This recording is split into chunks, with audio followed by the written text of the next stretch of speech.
All right, welcome everyone to November 5th council meeting. We will begin this meeting by doing our land acknowledgement. We will begin this meeting by...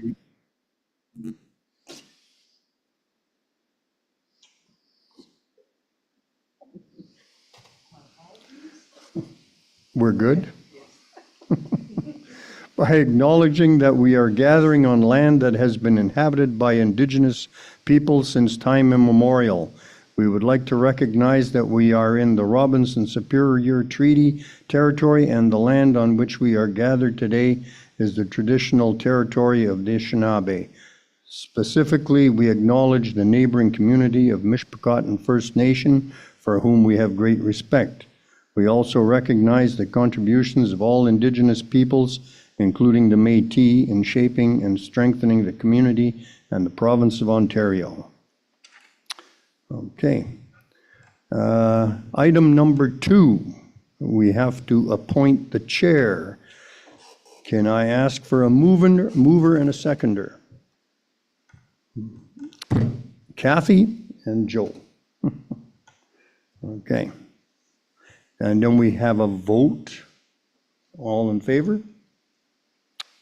Okay.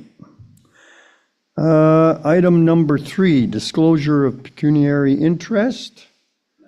None. We will move on to number 4, approval of agenda. I need a mover and a seconder. Mitch and Kathy. Okay, and all in favor? Okay. Number 5, delegations and presentations. There are none. Number 6, adoption of minutes. Mover and a seconder. Joel and Kathy. Okay. Number 7, business arising out of a previous meet. All in favor? Okay. Moving on to item number 7, business arising out of a previous meeting. 7.1, and I think we will let Maury take over. Thank you, Deputy Mayor and Council. You have a memo and a copy of a draft lease agreement proposed for the rental of the space at 96 Broadway to Iris Place, formerly to the Canadian Mental Health Association on behalf of Iris Place. So in the memo, I just reiterate to Council that they received a delegation and an overview of the request of Iris Place on October 15th at your last meeting. And since then, we've drafted the lease agreement to ensure that Iris Place has somewhere to locate in the community as of December 1st. The organization asked that the lease be for 5 years, so it's proposed to Council a 5-year lease for an all-inclusive price annually for $1,750. So that $1,750 for year 1 includes the HST, the public space cleaning, the heating, the hydro, all expenses. It's about more than double what a current client pays for the space, and is more than adequate after staff did a review of all the expenses and revenues, as I highlight in the letter. Most of the monies received would be shown as a revenue in 2025 above the expenses. But for years, we've been not planning appropriately for the building improvements needed and setting aside funds to do necessary renovations. So this money will appear in 2025 to Council as a surplus on the building, meaning that all tenants are covering all costs of the building. But now we will be able to put those revenues aside for future maintenance or undertake necessary maintenance on the building. So it was a space formerly used by the EDC, and Iris Place intends to undertake and do some modifications that we have approved as a staff, and through a proper building permit process and consultations with Kevin and our infrastructure manager, we believe we can accommodate. That includes just doing a little bit of rewiring to accommodate a fridge, installing a ventilation system to ensure that any cooking through a stove goes out into the air and not into the building. At the same time, there hasn't been any maintenance in that section of the facility for at least 20 years. I was there for 15 and nothing was ever done while I was there. So there is a section of carpet that we are replacing because it's a health and safety matter. It's all torn. And then we will be constructing at our cost 2 small walls, if I can call it that, but there were 2 doors that open up into a hallway that services another client, being the dental hygienist. So both spaces were accessible to each other. So 2 doorways are being closed off. It's minor work, and in review with the chief building official, it does match all requirements of the building code, and proper exits are still available, and that work will be undertaken once council makes a decision about the request. I think I would just highlight that I'm holding a meeting next week with the tenants of 96 Broadway to review any concerns that they may have, which include some concerns just about general building maintenance. So I'll attend that meeting with all our tenants invited and our commercial and tenants, and make sure that if there are any concerns, and they may or may not relate to a new tenant coming in, are heard and hopefully addressed. So I'll be meeting next week. But overall, staff believes that this is in the municipality's best interest. The space hasn't been rented for about 4 years, and even before that, for 20 years prior, the former EDC Corporation paid 0 in lease costs. So this is a great way to raise revenue at the facility. But even, I guess, more important, as council heard from Iris Place, they did a thorough search in the community. There is no other space available to the organization to lease or rent that can accommodate and meet most of their needs, which, as council knows, is serving a great need in the community for offering supports to those, whether they have mental health issues, addiction issues, just need a friend. I know that council expressed at the last meeting that it understood how important those services were. So in the end, council staff is recommending to council that we enter into a 5-year lease agreement. Having said that, there will be a bylaw on the council regular agenda following this meeting for council to make their decision about the lease, as the organization has to relocate before the end of the month. Thank you. Are there any questions? Mitch? I just have a comment. I'm really happy, Maury, that you're going to be, you looked into this and helped them out, because there's quite a few that use that place and it's really needed. Thank you. Kathy? I just want clarification. You said 1750, but it's 1650? Sorry, I apologize. The treasurer also advised me I said annually.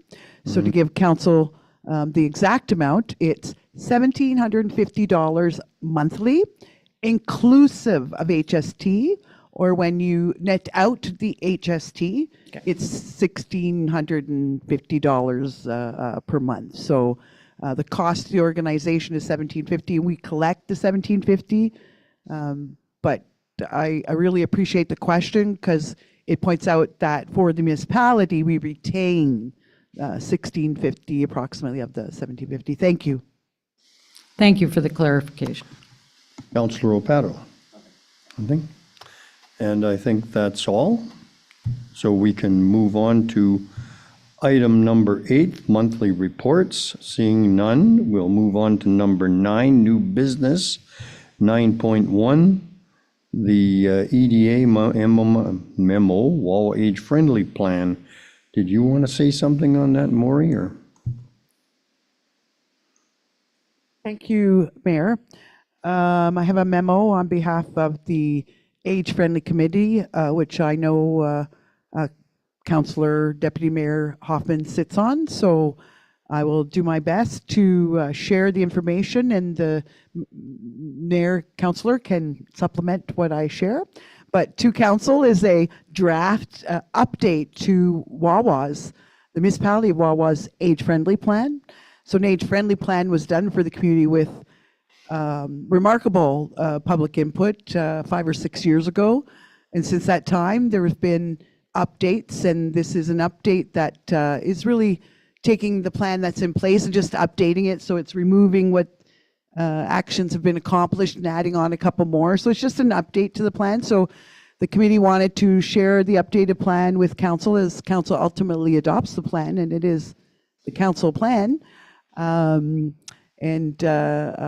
know, council has a age-friendly committee to enact some of the actions and make recommendations to council on how we can become a better age-friendly community for all. So when you look at the plan, it's presented to council tonight in draft with the intention that if council has no objection or has opportunity to share comments, we would bring it forward at the November 19th meeting, be a 2025 age-friendly plan. And basically, highlighted in the memo, there were some things the group was very successful at. If we look at bringing forward the request for more disabled parking spots in downtown Broadway, and that they be appropriate and match legislation, and they did that. You know, they got the accessible washrooms installed at the Legion, among many other great things that they did. And there's a few strategic directions and proposed activities that the committee looks forward to implementing with local partners with council support. So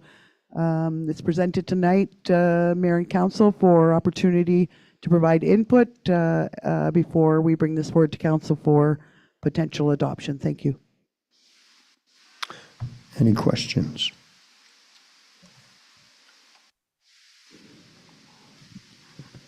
Not more a question, more a comment. I think it's a really good plan. And there's a lot of things that together we can do, just little things to make it better. They came up with a lot of identification for barriers for them, and hopefully between the township and them, we can come up with solutions for each of the barriers. And if not, then try and find different ways. But I think it's a really good plan. And I look forward to seeing in the next year what we've accomplished. Councillor Mitch? Maury, is there any money that we as council, or, I mean, the township has to give out? Like, I wasn't sure about the money part. Was there any money to go out from us? I'm not sure I can provide a response to that, Councillor. I will investigate, but generally speaking, as I understand it, the committee's not asking council to set aside any funds specifically for 2025. Some maybe small items can be accommodated in our regular operating budgets by department. For example, one thing that the recreation, I want to call it, community services department is doing right now, which was a request and was in the original age-friendly plan, is to put a railing that goes up the side of the arena that doesn't have steps, because it is a bit of an incline, and for many years, seniors have been saying, especially in icy weather, that they would appreciate having a railing there. I know that the department's just using its own operating budget for putting that railing in this year. So there's nothing specific that I know of, and I'm sure Mayor Councillor Hoffman can maybe answer that question. As a committee, we don't have money. We're just we're looking at things that the seniors need and hopefully can get provided, and whatever funding comes along, because and a lot of it are simple things like figuring out how to use computers for seniors and recreation for seniors, making it available for them. And but no, there's not really any money passing hands. I just want Anything else? No? And just like the transportation they talked about, is there anything we can look at in the future to, like, accommodating them a little bit differently with the bus? That's with the new bus, Yeah. that's what we're hoping, that because with the old bus, it was, they had to go at a set time. And no, sorry, I'm not ready to go at 9 o'clock in the morning. I want to go at 4 o'clock in the afternoon. So that's what, hopefully with the new van, that stuff like that can be done. Okay? Good. Are we done here? Then we will move on to the in-camera session. Oh, no, we won't. We will move on to 9.2, the quarterly financial report from Manuela. Good evening. I thought you were going to skip over. Thank you for this opportunity. I just want to speak a little bit about the third quarter that we've just recently finished. So not a lot of changes. I think I say this every quarter. I don't really reflect the changes till we get to the end of the year. Taxation is done. All of the bills have gone out, and we've realized the revenue's there. In administration, we've exceeded our budgeted investment income. So the money that we have in reserves that we've invested, we've already exceeded the entire annual amount that we've budgeted. So that's a good thing. We're going to have a 3 months bonus there. OMPF and some of the other funding is part of what's causing the variance in this area, because they don't get recorded till the end of the year as part of the year-end process. The building department, the revenues are below the budgeted amount. I have actually, after my discussion with MPAC, I have no concern there because we still have some open building permits that I know are going to bring in some good revenues. So the airport fuel sales are 16% below the budgeted revenue at this time. We'll speak a little bit about the fuel purchase is also lower, obviously, so the net effect is not an issue, but the amount that we expected to come in is not, so that could reduce the airport surplus at the end of the year, which could affect the airport capital into 2025. Transit, we've realized the revenue expected from the transit fares for the entire year. The rest of the revenue will come in through the grant. Special initiatives. So usually this time of year, we don't show very much in the special initiatives. It's usually hazardous waste, which doesn't happen until October, and it looks like we're way over, but that's because the food cycler program is been put here in the actuals, but there was no budget for that program. If you remember, it was a program that council had decided to bring in after the budget was passed. Water and sewer, the variance is due to the timing of the billing cycle. The last billing cycle won't be sent out until January. The community center, there's no concern here. The revenues are good. They're not behind, but we still have the fourth quarter, which includes the arena and curling, which I think there's some curling going on tonight. The expenditures, taxation, there was a large amount of 400,000 in tax arrears, interest, and penalties that was written off. So this wasn't money that was expected to be collected, because it's those big old buildings that have not paid taxes in many, many years and have just been accumulating interest and unpaid taxes. So one of those buildings sold, and that's what's generating that large amount. It's not a cash surplus, it's a number that's just in the books over many years. In administration, the variance is constant throughout the year, and it's primarily due to the transfer, pardon me, of reserves and capital funds, which also happens at year end. The fire department, their big variance in the expenses due to the honorarium for the firefighters is only paid once a year at the end of the year, so it won't be reflected until the fourth quarter. Infrastructure, there will be considerably more expense show up there in the fourth quarter as we start turning on the furnaces, the hydro goes up a little bit, and we start clearing snow usually. The airport, like I said a little earlier, at this time we've realized 65% of the budgeted fuel sales, which is in line with the lower amount of fuel that's being sold. Landfill, the landfill expenses have exceeded the annual budget, and this is primarily due to distributed wages. So when we budget the wages for the infrastructure department, we budget them all to admin, and then throughout the year, we distribute them to the various departments. So it will be lower in the admin, but it'll look higher in the other sections of the department. Special initiatives, again, the variance here is due to the food cycler program. So that was a good program. I think, just a reminder to everybody, I think it's wrapping up the timeline where people have to get their reports in. So if there's anybody that has a food cycler and you've not submitted your reports, maybe that would be a good reminder to do that now. Water and wastewater, again, the variance is due to timing of reserves and capital transfers. And parks, similar to the landfill, the variance is due to distributed wages.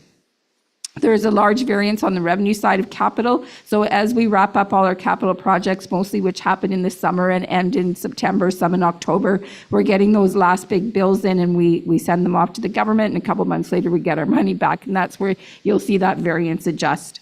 And some of the projects that we've completed this year is we've bought the second out of 3 units or 3 skids of the water plant filters. We've purchased the accessible van. That we purchased a trench box earlier this year, the asphalt hot box. There's been annual sidewalk rehabilitation. The MMCC HVAC has been completed, and I think there's been some other smaller projects inside. And then the airport sand salt dome. And some of the projects that we've started that will continue into 2025 are the fire hydrant rehabilitation, the municipal software update, the water intake project, the cemetery expansion, sidewalk and pavement rehabilitation, and the landfill expansion is also ongoing. So that's it, unless there's questions. Councillor Cannon? In the airport, can you explain, it says if this pattern persists, future long-term allocations will decline. So if you remember last year, and I think possibly the year before, we took any airport surplus and we allocated it to the reserves for the purchase of future capital equipment at the airport. So if this lack of fuel sales keeps persisting, or if we lose that surplus at the airport, then we're going to have to look elsewhere, because there will be no surplus, for money for capital for the airport. So there's very little funding. This has been a bonus for us for the last couple of years because we've been able to direct these funds directly to airport equipment, whereas otherwise it would be much more of a struggle.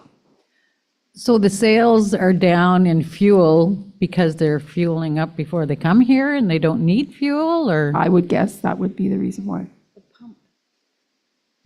I asked that at the last meeting, and it was the pump, the gas pump wasn't working as well as it should, and they were only able to do so many planes.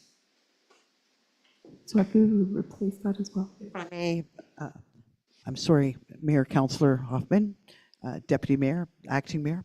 I'm not sure of the proper title, and please forgive me.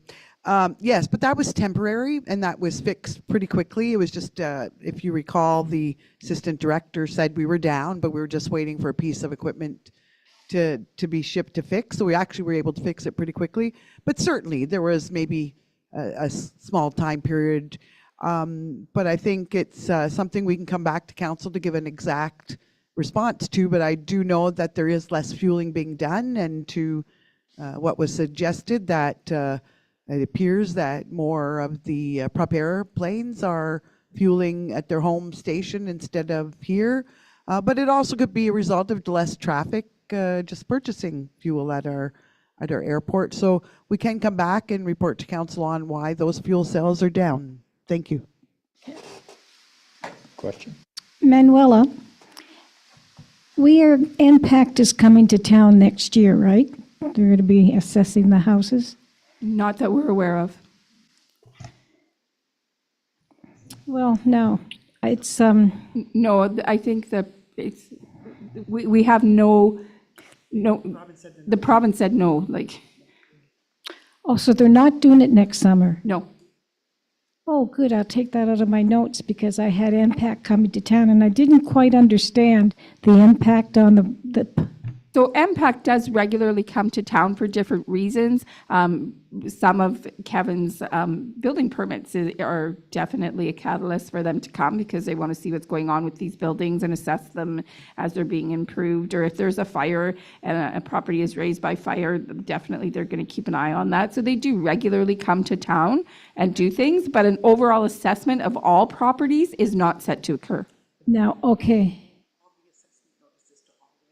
Oh, MPAC does send out the My Property notices to everyone, but okay, it doesn't mean they're going to physically come and reassess everything. okay. I didn't quite understand that, and I forgot to ask it at the last meeting. Thanks. You're welcome.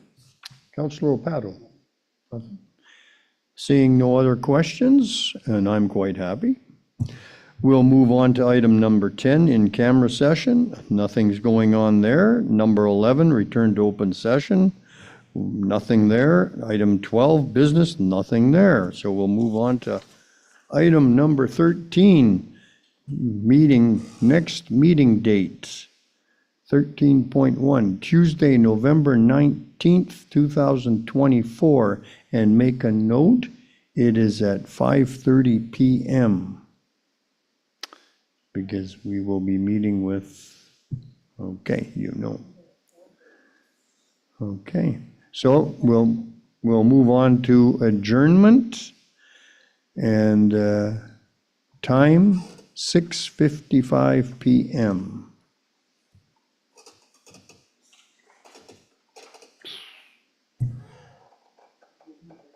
Oh, can we have a mover and a seconder? Joseph and Kathy. And all in favor? Thank you. Okay. Yep, are we good? Okay, we'll call this meeting to order. Do we have to give a time? 6:56 p.m. And do we have to ask all in favor? No? Okay.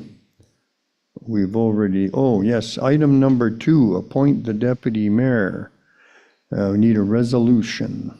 Moved by Councillor Cannon, seconded by Councillor Hatfield, resolved that the Council of the Corporation of the Municipality of Wawa does hereby appoint Mr. Jim Hoffman to be Deputy Mayor effective November 5th, 2024 to May 14th, 2025. All in favor? Okay, item number 3, disclosure of pecuniary interest. None. We'll move on to item number 4, approval of agenda, and we need a resolution for that. Moved by Councillor Hatfield, seconded by Councillor Cannon, resolved that the agenda for the regular meeting of council scheduled for Tuesday, November 5th, 2024 be approved as presented. All in favor? Okay. Number 5, delegations and presentations. There are none, so we will move on to number 6, announcements and giving of notice. I have one kick at the cat here. Remember, on Monday, November 11th, it's Remembrance Day.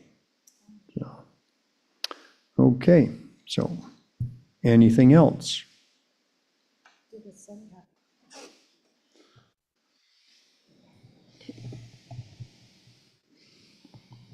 Did we happen to get our cenotaph? Did it come in? As far as I know, we are very, very close to having it in time, but it's day by day, so we don't know exactly yet if we're going to make it, but we're hopeful. I heard it through the grapevine, that it's being engraved and should be ready for Monday. Okay. Now, what happens? Anybody have any questions?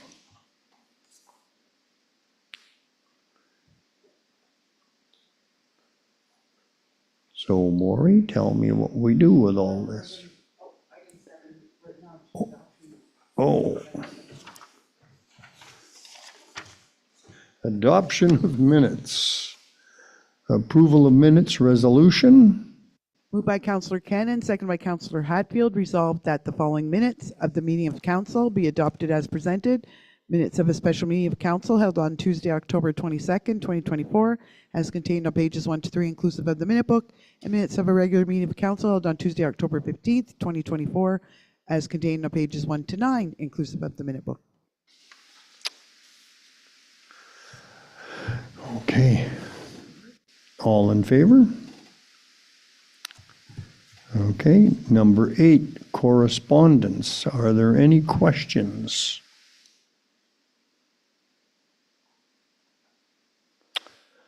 Seeing none, we'll move on to number 9, the consent agenda, and we need an approval for the consent agenda. Moved by Councillor Pato, second by Councillor Cannon, resolved that the items listed under the consent agenda, 9.2 to 9.4, be approved as recommended. All in favor? Okay. Item number 10, staff reports. Resolution. Moved by Councillor Hatfield, seconded by Councillor Pato, resolved that Council of the Corporation of the Municipality of Wawa does hereby receive the following staff reports and memos. A, MB 2024-22, third quarterly financial report, CAO 2024-12, lease 96 Broadway Avenue, EDA memo, Wawa Age Friendly Plan 2025 to 2030 update. All in favor? Okay. Moving on to item number 11, business arising out of previous meeting. There is nothing. Moving on to item 12, new business. Maury? Moved by Councillor Cannon, second by Councillor Pato, whereas the municipality of Wawa received correspondence from Ontario's big city mayors regarding Solve the Crisis campaign, and does hereby receive the correspondence and support the Solve the Crisis campaign, and requests that the provincial and federal governments take action to address the growing mental health, addictions, and homeless crisis in Ontario. And furthermore, that a copy of this resolution be sent to the Right Honourable Justin Trudeau, Prime Minister of Canada, the Honourable Sean Fraser, Minister of Housing, the Honourable Doug Ford, Premier of Ontario, the Honourable Sylvia Jones, Deputy Premier and Minister of Health, the Honourable Paul Calandra, Minister of Municipal Affairs and Housing, the Honourable Michael Persa, Minister of Children, Community Social Services, the Honourable Michael Tibolo, Associate Minister of Mental Health and Addictions, local MPs, local MPPs, and Ontario's big city mayors. All in favor? Item 12.2, approve the mayor's travel. Moved by Councillor Pato, second by Councillor Cannon, resolved that the Council of the Corporation of the Municipality of Wawa does hereby authorize the travel of Mayor Melanie Pino to attend the annual general meeting of Algoma Kinawabi Travel Association in Sault Ste. Marie, Ontario on November 7th, 2024. All in favor? And item 12.3.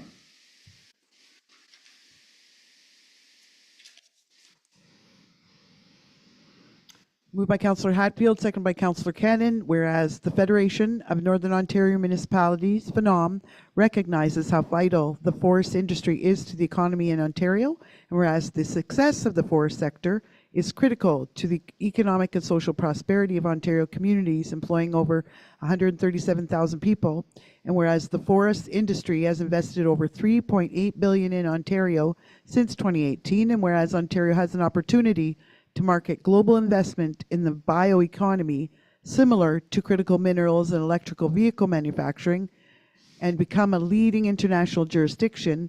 And whereas over the last 20 years, the North American pulp and paper sector has seen a significant rationalization in production capacity with investment dollars going to competing international jurisdictions.